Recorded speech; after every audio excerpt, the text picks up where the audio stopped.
Another video, and today I want to talk about DVDs. And you might think, yeah, I'm a little out of my mind selling DVDs in 2021, probably not that lucrative, but you are wrong. um, yeah, so I bought all these DVDs just to give you a little backstory on them at a yard sale a few months ago, and there was roughly about 115 DVDs there, some PS2 games, some series.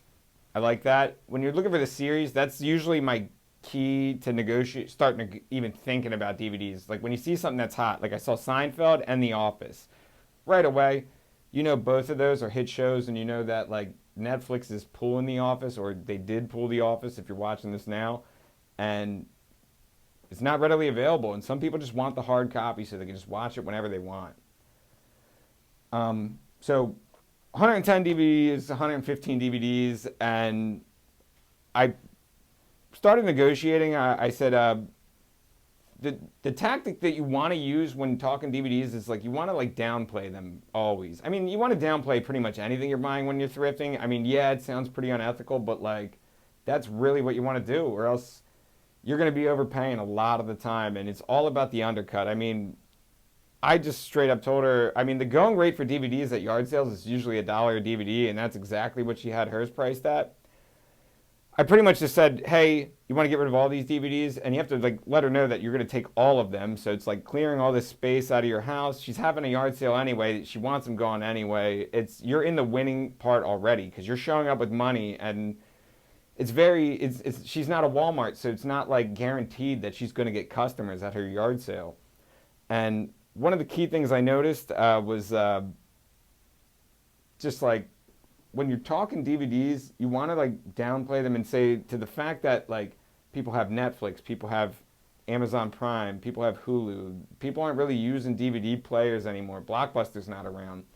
And when you have the sell points like that, they're more likely to give you a really good deal. And that's why I got these for 45 cents a DVD. I think I paid $50 for everything here. And when you're at a yard sale, it's also good to try to like bundle things. I also saw she had a bag of Lego minifigures. I said, can I get these in there too? And she said, sure, I'll do that. And what do you know? I think these Lego minifigures end up paying for all the DVDs anyway. So it's covering all my overhead right away, and you're not really stressing. But one of the things that I did have, and I've already sold it, was the Office set, like I mentioned earlier, and I sold that for around $55. And that was like a quick flip. Another thing that's kind of huge in DVDs is when you see the vintage Blockbuster case, that's good money. For some reason, these sell for a lot. Not like a lot. Like I'm not talking like $100, but I mean, you might fetch like anywhere from $10 to $20 for a Blockbuster DVD case. And this one here specifically was Scarface, so I thought that was just kind of cool to have in a collection. I don't know. I'll probably put it on the wall, maybe right over here, next to Stevie Nicks. A few other things that I like to do is just like if you see some like loose video games sitting on the side and you're like, oh, I'll bundle these in with the DVDs. You pretty much just throw them on top. Don't be a scumbag and like hide them under stuff. I think that's that's the unethical I try to avoid.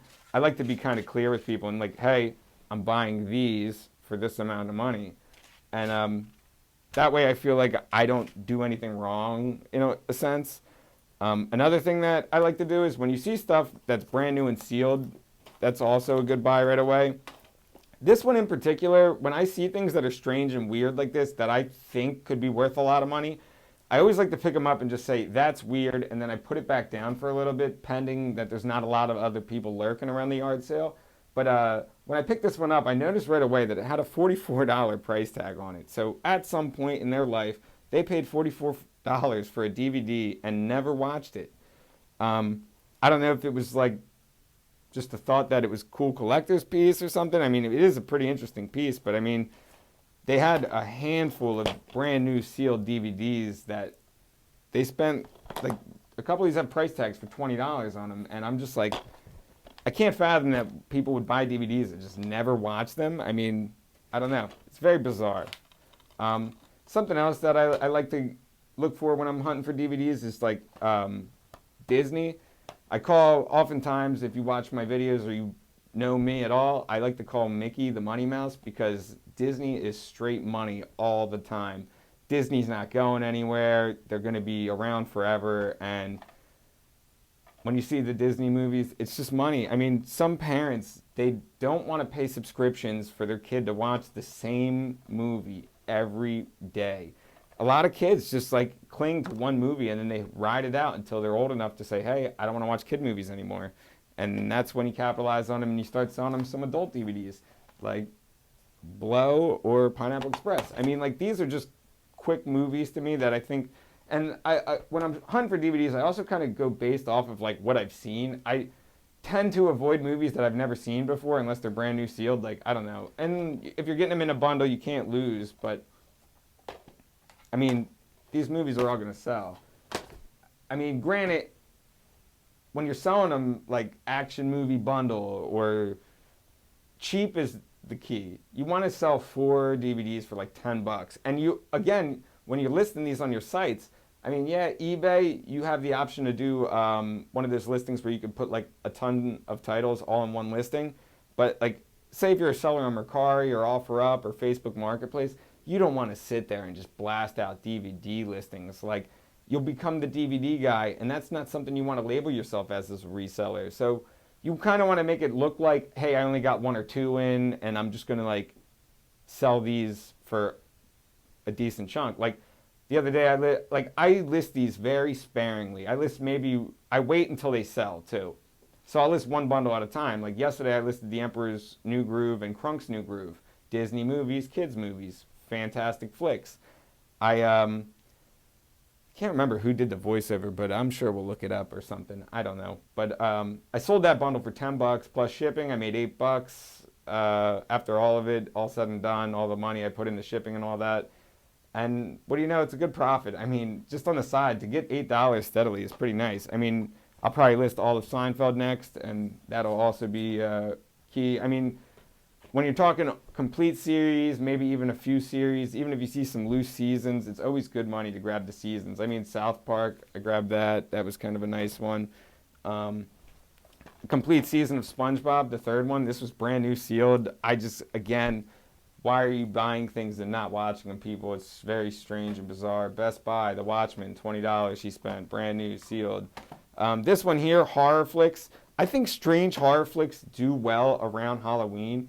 And I like to pick stuff up like this because, I mean, look, it's in an aluminum tin. It looks like a collector's thing. And then I opened it up. It's all brand new. And that's great because then I scanned the barcode on eBay.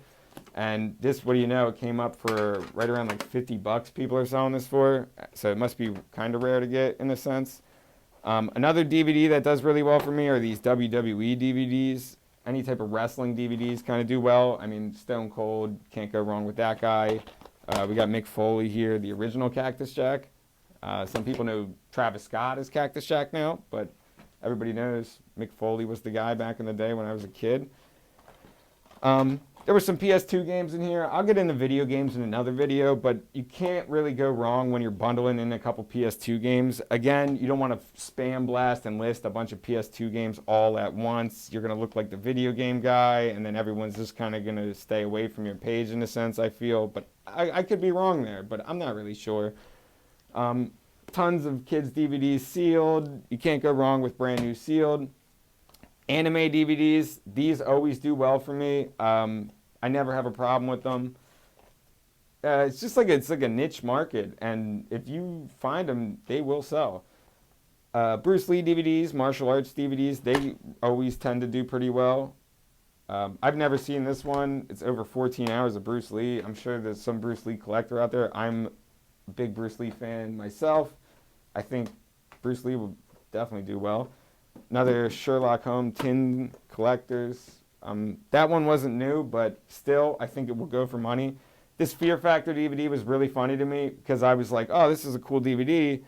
And then I went to open it, and there's a cockroach toy in it. And that was like, I had the worst. It scared me pretty bad. I like kind of like threw it down. I was like, oh my God. And what do you know, on the front cover, it says, we'll raise a congratulatory cockroach in Fear Factor's honor. So it's like they kind of told me there was going to be one in there, but it freaked me out. It's a cool collector's piece. If anyone's like really into Joe Rogan or Fear Factor, maybe I'll just throw that up there too.